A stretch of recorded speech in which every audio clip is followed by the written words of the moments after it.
ہاں جی، تو آج سیکنڈ کنٹینیو کرتے ہیں آپ کے دادا جان کی وصیت اور آپ کے پہلے امام بھی.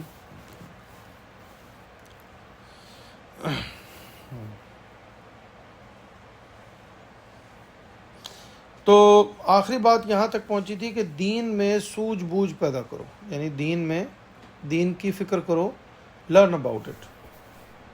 ایسے نہیں اندھے نہ بنو، بے وقوف نہ بنو، لوگوں جو سن لیا مان لیا.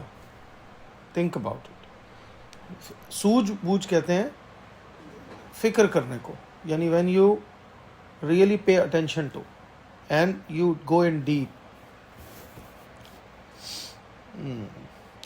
سختیوں کو جھیل لے جانے کے خوگر بنو، یعنی ہارڈ شپس کو برداشت کرو. فیس اٹ، ہر ایک پہ آتی ہیں، وہ آپ اکیلے نہیں. حق کی راہ میں صبر و شکیبائی بہترین سیرت. جب آپ حق میں ہوتے ہیں نا، when you are on the right path، مشکلیں آئیں گی، پرابلمز آئیں گی، لوگ ملامت کریں گے، مذاق اڑائیں گے، لیکن وہ سب کچھ جو ہے نا، ادھر بیٹھ جائیں، وہ سب کچھ جو ہوگا وہ آپ کے لیے پرابلمیٹک نہیں ہونا چاہیے. You just steadfast, do what is right. حق کی راہ وہی ہے جو صحیح ہے، لوگ جو بھی کہیں. ہر معاملے میں اپنے آپ کو اللہ کے حوالے کرو. Leave it to you, leave yourself to God. ہر معاملے. ہمارا کیا ہوتا ہے، پرابلم آتی ہے تو اللہ اللہ اللہ اللہ، پرابلم غائب تو اللہ کدھر. ایک لطیفہ ہے نا کہ ایک شخص تھا، وہ ڈوب رہا تھا، تو وہ ڈوبتے ڈوبتے اس نے کہا اللہ تعالیٰ مجھے بچا لے، مجھے بچا لے، میں نا 2 دیگیں دوں گا.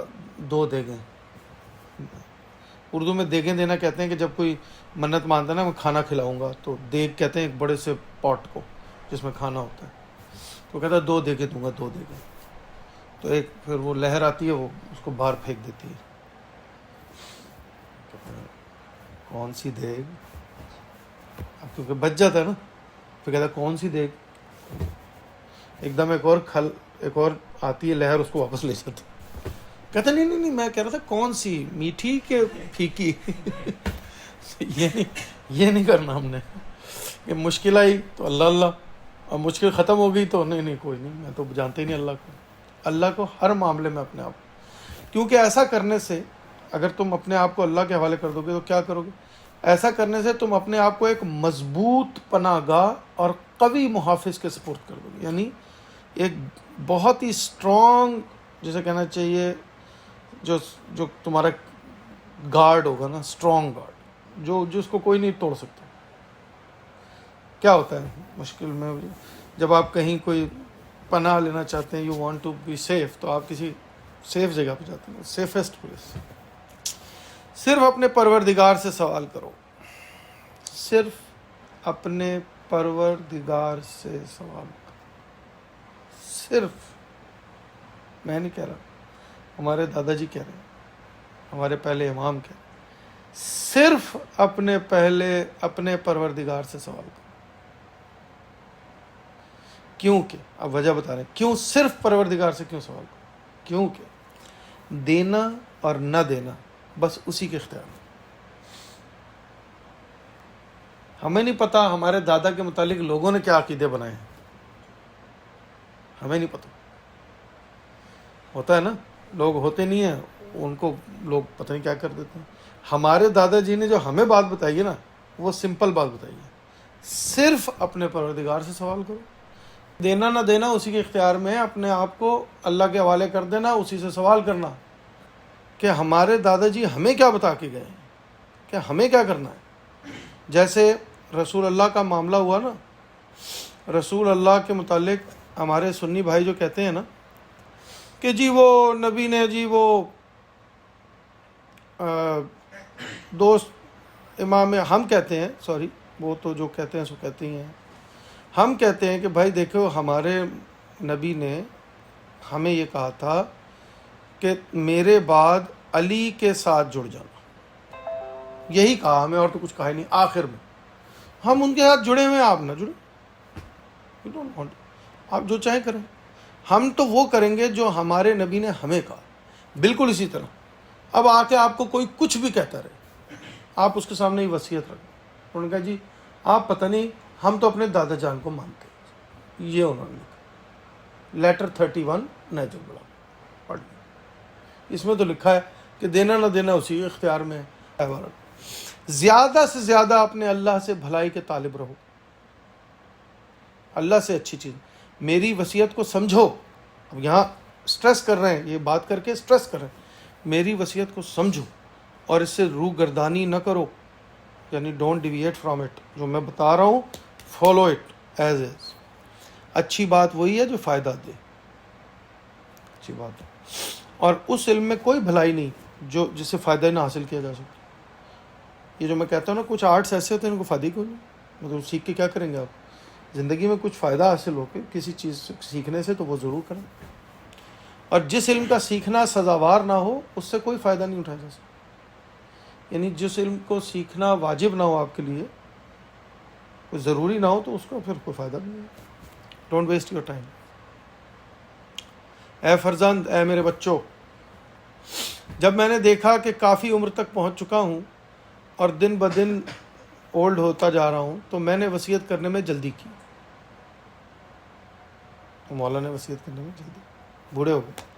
اس میں کچھ اہم ٹاپکس لکھے ہیں, مولا کہہ رہے ہیں, اور ان میں اس وصیت میں نے کچھ اہم ٹاپکس لکھے ہیں. کہیں ایسا نہ ہو کہ موت میری طرف سبقت کر جائے, یعنی یہ نہ ہو کہ میں وصیت نہ لکھوں اور مر جاؤں, اور دل کی بات دل میں ہی رہ جائے.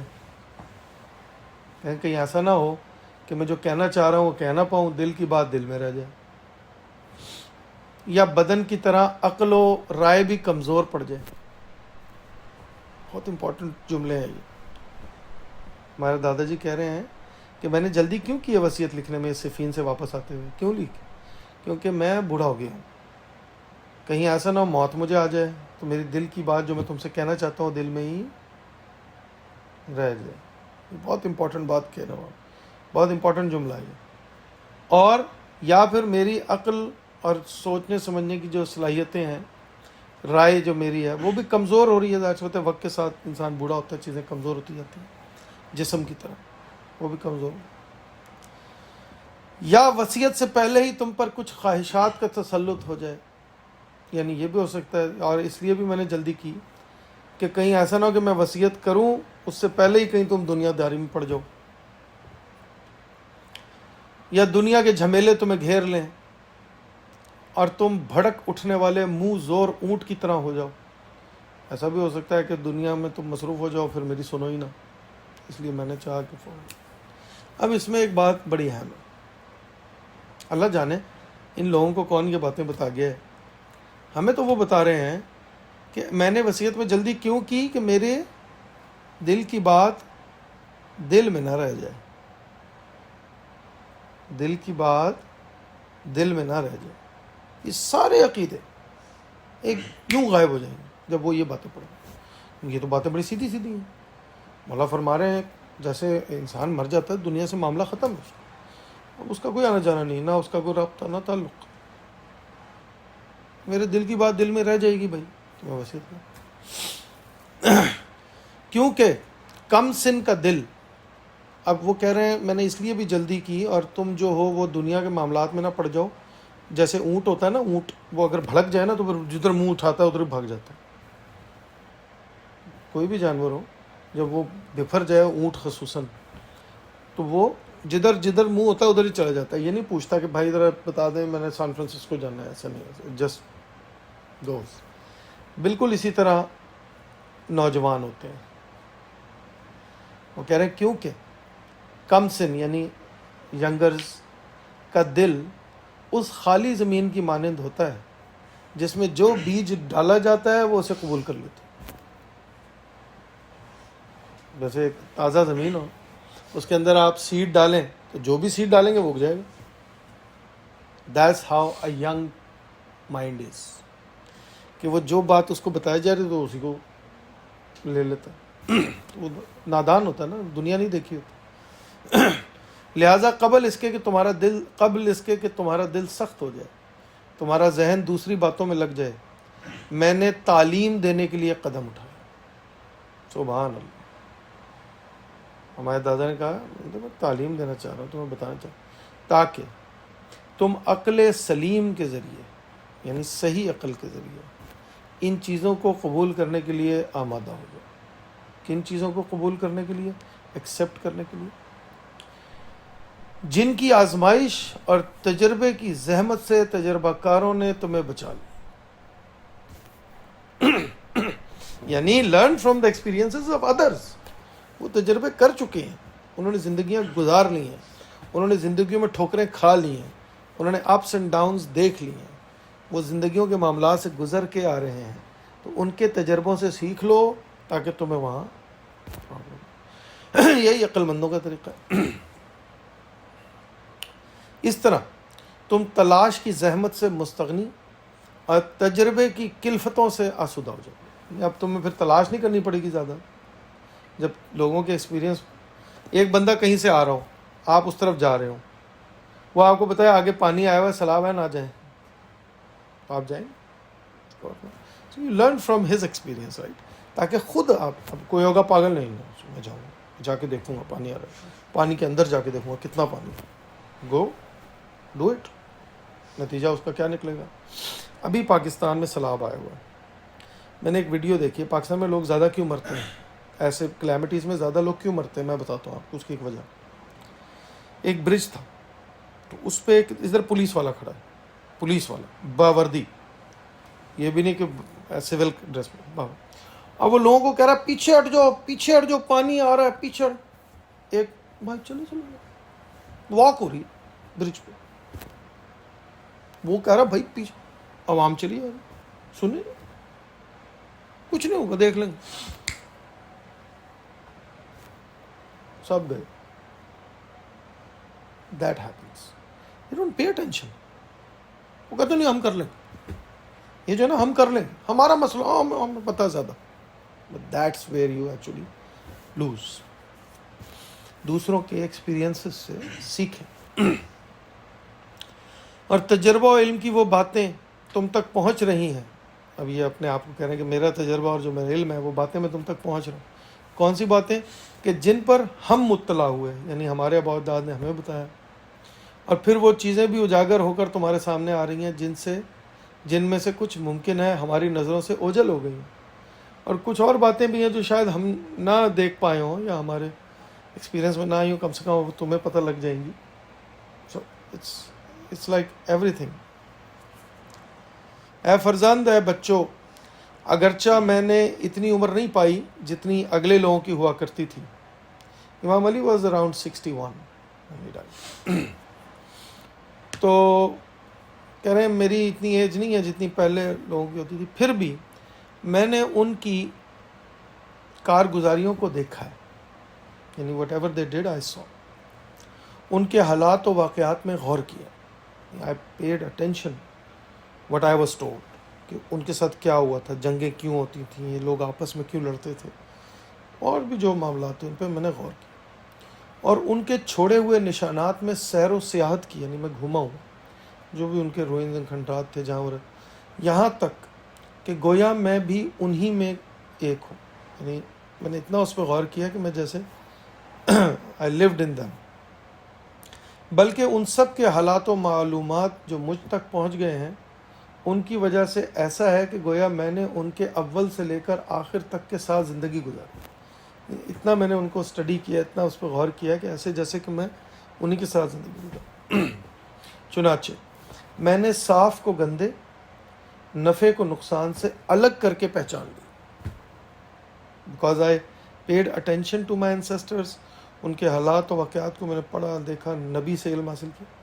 تو اب میں نے صاف اور گندے کو, اور نقصان اور فائدے کو, بینیفٹ اینڈ لاس کو, اور اس کو میں نے دیکھ لیا الگ کر کے. I can see clearly. اور ان سب کا نچوڑ تمہارے لیے لکھ رہا ہوں. یعنی اب جو کچھ میں نے سیکھا ہے, I'm just writing it down for you. میں نے خوبیوں کو چن چن کر تمہارے لیے سمیٹ دیا. اچھی چیزیں ہیں وہ میں نے بالکل اس میں مینشن کی ہیں. اگر تم اس کو فالو کرو گے, you will be good to go.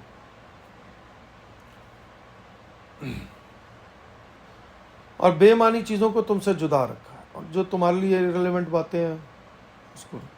اور چونکہ مجھے تمہاری ہر بات کا اتنا ہی خیال ہے جتنا ایک شفیق باپ کو ہونا چاہیے. اچھا ہے باپ کون ہوتا ہے؟ اس کو اولاد کی بھلائی کا خیال ہے. اور تمہاری اخلاقی تربیت بھی پیش نظر ہے، یعنی تمہاری ایتھیکل اپ برنگنگ، گرومنگ بھی، پرسنالٹی گرومنگ بھی میرے it's one of my concerns. لہٰذا مناسب سمجھا ہے کہ یہ تعلیم و تربیت اس حالت میں ہو کہ تم نو عمر اور بساط دہر پر تازہ وارد ہو. یعنی تو میں نے یہ سمجھا ہے کہ ابھی کیونکہ تم ینگ ہو، ابھی تم you are getting to that age, this is the right time to tell you the things. Now you are young. جب ہوتا ہے نا ینگ انسان، تو اس وقت اس کو یہ باتیں ذرا سمجھ میں، اس کو ٹیم کیا جائے. تمہاری نیت کھری، نفس پاکیزہ، یعنی تم اسٹریٹ سوچتے ہو، بچوں میں ہیرا پھیری کم ہوتی ہے، سیدھی باتیں کرتے. میں نے چاہا تھا کہ پہلے کتاب خدا، احکام شرع اور حلال و حرام کی تعلیم دوں اور اس کے علاوہ دوسری چیزوں کا رخ نہ کروں. پہلے مولانا کا میں سوچ رہا تھا کہ تمہیں حلال و حرام اور یہ اسلامی فقہ اور یہ اس کی تعلیم یہاں اس میں یہ باتیں درج کروں وصیت میں، پہلے یہ اور دوسری چیزوں کی بات. لیکن یہ اندیشہ پیدا ہوا کہ کہیں وہ چیزیں جن میں لوگوں کے عقائد و مذہبی خیالات میں اختلافات ہیں تم پر اسی طرح مشتبہ نہ ہو جائیں جیسے ان پر مشتبہ ہو. پھر میں نے نہیں کی. کیوں؟ کہ کہیں جو بیسک بلیوز اور جو جس میں ڈسکشنز ہیں، کچھ باتوں میں یہ بات صحیح، وہ بات یوں، وہ تمہارے اندر بھی وہ کہیں وہ پیدا نہ کر دیں شک اور شبہ. باوجود ہے کہ ان غلط عقائد کا تذکرہ تم سے مجھے ناپسند تھا، مگر اس پہلو کو مضبوط کر دینا تمہارے لیے مجھے بہتر معلوم. یعنی اخلاقیات ہمارے ہاں پرابلمٹک ہو چکی تھی. مولا نے اس پہ زور دیا. میں نے سوچا کہ ان باتوں پہ زور دوں اور وہ باتیں لکھوں جو کہ پرابلمٹک ہو چکی ہیں، نہ کہ وہ باتیں جو واضح تھیں. کیونکہ بس یہ ختم کرتے ہیں، بس لاسٹ سینٹنس ہے. کہہ رہے تھے کہ میں غلط عقائد جو ہے نا، جو لوگوں میں غلط چیزیں ہیں، میں اس کا تذکرہ کرنا نہیں چاہتا تھا، لیکن میں کر رہا ہوں. کیونکہ تمہیں پتہ ہونا چاہیے غلط کیا ہے اس سے. حالانکہ اس میں ایک شک تھا کہ بھئی تم کہیں ان غلط عقائد میں ہی نہ پڑ جاؤ، لیکن اس کی آئیڈینٹیفائی کرنا ان کو اور ان کو بتانا میں نے ضروری سمجھا مولانا کو. یعنی یہ جانتے ہوئے کہ ہو سکتا ہے اس میں ایک پوائنٹ ہے کہ آپ کہیں کیونکہ ایکسپوز کریں گے کسی کو آپ غلط طرف، تو وہ اس طرف بھی جا سکتا ہے، رائٹ. لیکن کم سے کم اس کو آئیڈینٹیفائی کرنا میں نے مناسب سمجھا کہ یہ آئیڈینٹیفائی ہونا چاہیے. اس سے تو مگر اس پہلو کو مضبوط کر دینا، میں نے کہا میں نے پھر یہ سمجھا کہ نہیں، میں اس کو آئیڈینٹیفائی کروں، اس پہ ڈسکشن کروں اور تمہیں پکا بتا دوں کہ یہ غلط ہے اور تمہیں سمجھا دوں تاکہ تم اس پر تمہیں سمجھ میں آ جائے. تو مجھے بہتر معلوم ہوا اس سے کہ تمہیں ایسی صورتحال کے سپورٹ کر دوں جس میں مجھے تمہارے لیے ہلاکت و تباہی کا خطرہ ہے. یعنی بجائے اس کے کہ میں تمہیں بتاؤں ہی نہ غلط کیا ہے اور تم پھر ایکسپوز بعد میں ہو تو تم کہو گے یار اس کا تو ہمیں پتہ ہی نہیں تھا، تم اس پہ پھر کہیں نہ پڑ جاؤ. تو میں نے چاہا کہ میں خود ہی آئیڈینٹیفائی کروں غلط چیزیں کیا ہیں تاکہ تم اس طرف جاؤ. میں امید کرتا ہوں کہ اللہ تمہیں ہدایت کی توفیق دے گا اور صحیح راستے کی رہنمائی کرے گا. ان وجوہ سے تمہیں یہ وصیت نامہ لکھتا ہوں. تو امید یہی ہے کہ اللہ سے تمہیں گائیڈنس ملے گی اور ان وجوہات کی بنا پر میں یہ وصیت لکھ رہا ہوں. بہرحال پھر اب ہم آگے چلیں گے.